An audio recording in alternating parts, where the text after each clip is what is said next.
พอไหม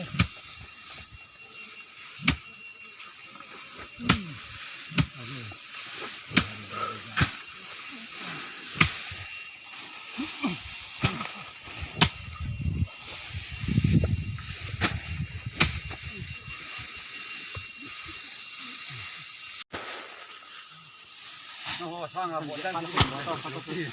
ใช่ไหมล่ะก็สุด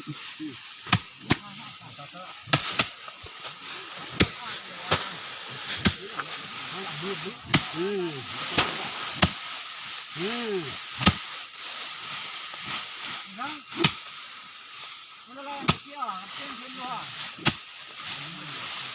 ะครับลงสลา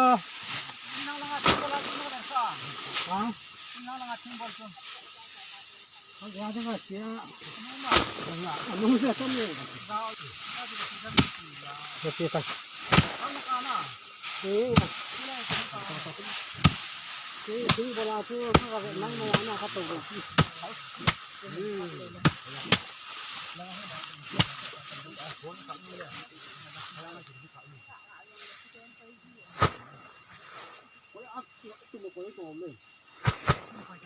งอนงอน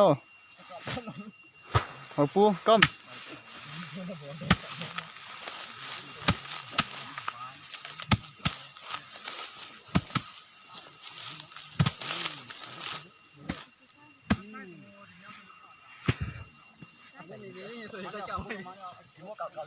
ใส่นะตั้งจีทั้งเยอะเสร็จเลยđấy ta tao đấy ta ông đấy độ taที่ปุ่นนุ่มอะไรอ่ะ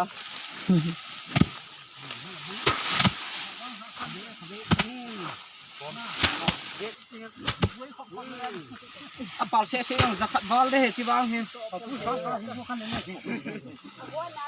วันตู้เฮ้ยฮะก็ให้ว่ากันเลยจะขัดทิ้งเงี้ยบอลเสียควรไหนคะบอลเสียมันจะขัดทิ้งเดี๋ยวเจอเดี๋ยวตัวตัวนี้เฮ้ยนั่งนี่จะกินน้ำบอลท่านฮะบอลเบสมาเลยมังกรเอ้ยเขาขนมกินเนาะเลิก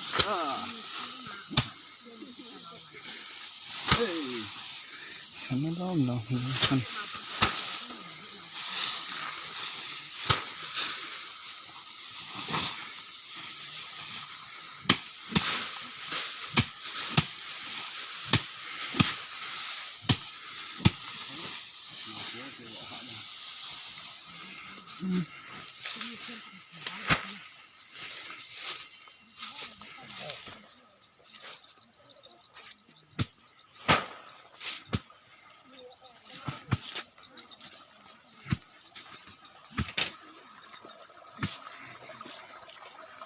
เลี้ยงตาฮะ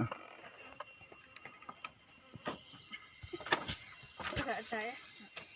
กินเล่าเดี๋ยว